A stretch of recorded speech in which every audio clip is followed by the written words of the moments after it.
Эмесе урматтуу замандаштар, ушул мен эккен жүзүмдөрдү өзүм эле мактай бербейин. Бул жерде менин мага устаздык кылган 40 жылдык стажы бар райондун мындайча айтканда номер 1 агроному Ибраим ака Акынович турат. Ушул Ибраим акага дагы сөз берели. Себеби бул жүзүмдөр пушкан учурда Ибраим ака келип, ушу жүзүм бакты аралап, жүзүмдөрүн жеп, даамдарын көрдү. Ушул Ибраим акабыз дагы кичине бир өзүнүн ой пикирлерин айтып кетсин. Ассаламу алейкум багбандар. Мен фамилия атым Ганиев Ибраим Махунжанович. 40 жылдык стажым бар. Анан мен ушул Коймуратов Бактыбектин кылган жүзүмчүлүгү боюнча айтып кетейин. Эң биринчи бул продукциялардын эмеси 4 касиети бар.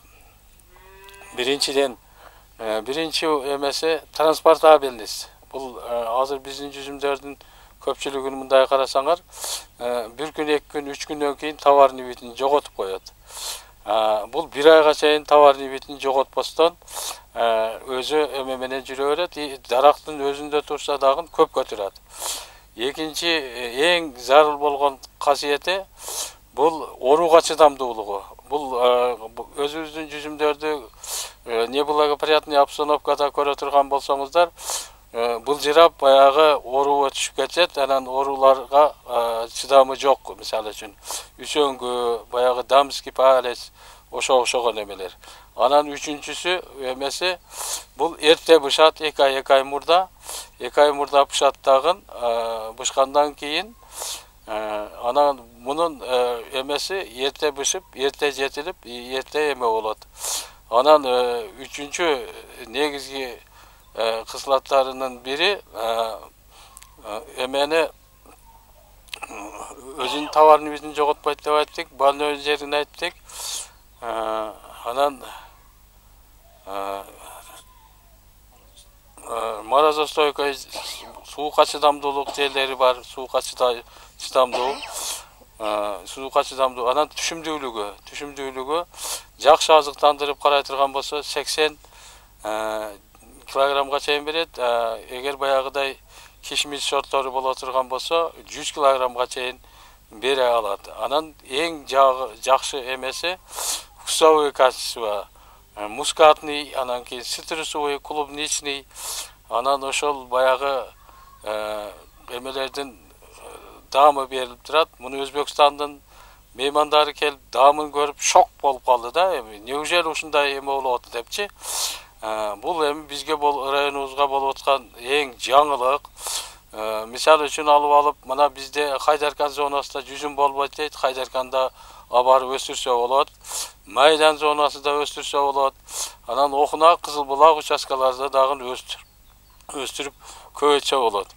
Орууга чыдамдуу, транспортабельный, анан ошол өзүңүздөр көрдүңүздөр, товарный бити отличный, эрте бышат, эрте бышып, эрте жетилип, эрте эме болот. Бизде мына эме дамский палец, мына эмелер августка барып бышат, алар уже эмеден жүзүмчүлүк боюнча бул сорттор уже эмеден калды, баягыдай боюнчачы.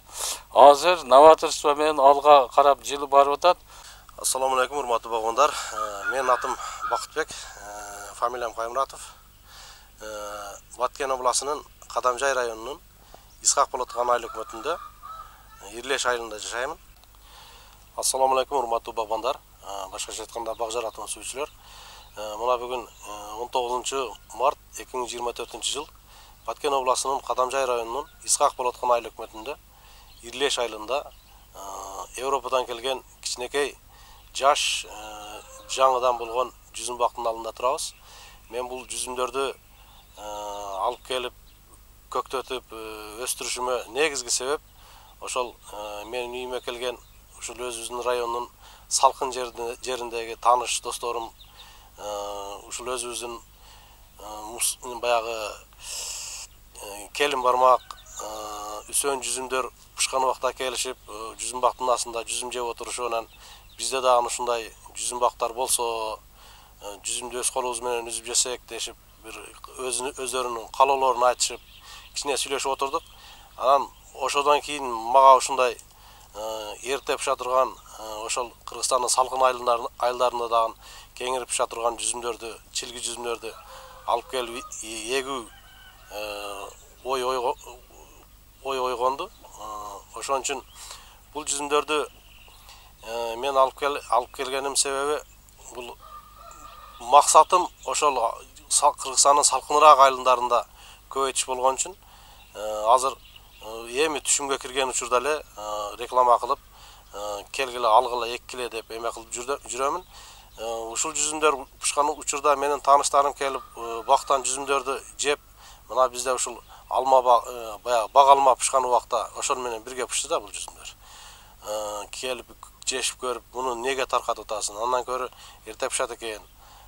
Муну өзүң көбөйтүп эле сатып бизнес кылып жата бербейсиңби деген дагы ойлорун айтышты кээ бирлер. Бирок мен негизги максатым ушу Кыргызстандын салкын жерлеринде дагы жүзүмдөрдү ошол адамдар өз колдору менен үзүп жесин деген ой максатты алып келгендигим үчүн мөмөгө ушу кирер жылдан баштап көпчүлүккө сунуштап, таркатып, жүзүм боюнча кээ бир нерселерди, видеолорду тартып, үйрөтүп, Кыргызстанга жайылтуу максат коюп таркатып жүрөмүн. Эгер ушул жүзүмдөрдү эгүү максатыңыздар болсо, 0777 78 0086 телефон номерлерин кайрылсаңыздар болот.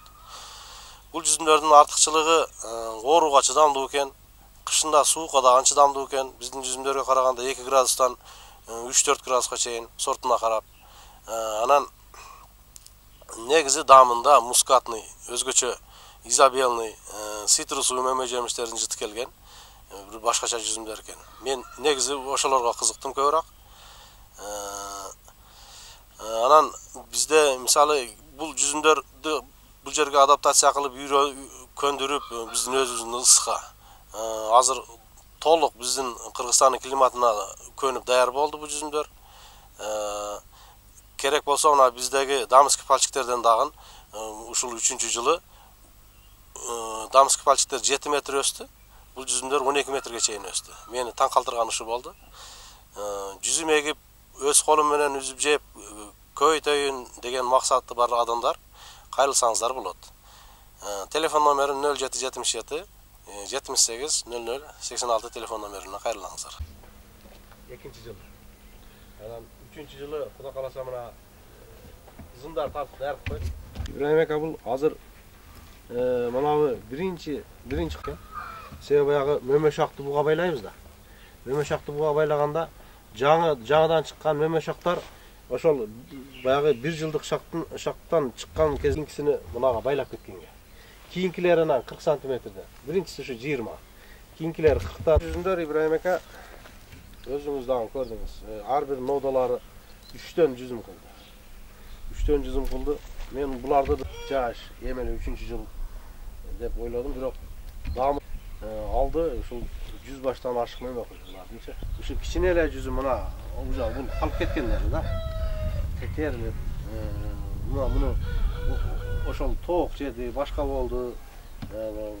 Мөмөнү көп алгандан кийин ушундай дагы болуп калып кетет. Мөмөнү караңыз, калганда.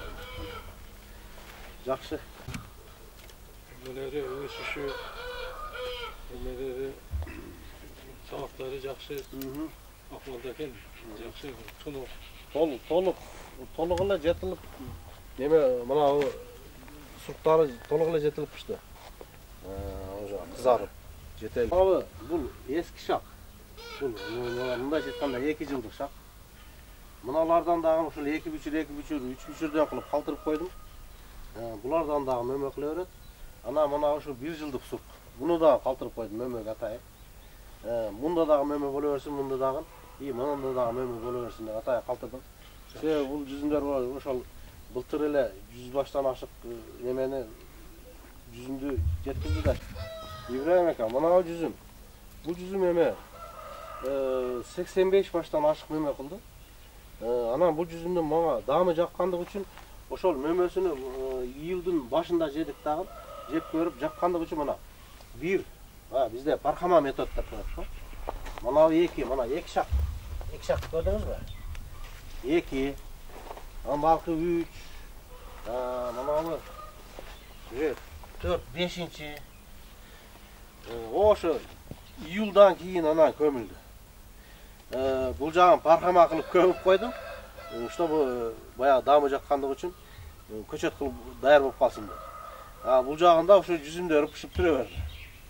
Азыр эми кече күздө казып көргөнмүн. Казып көрсөм уже тамыратып калыптыр буларды.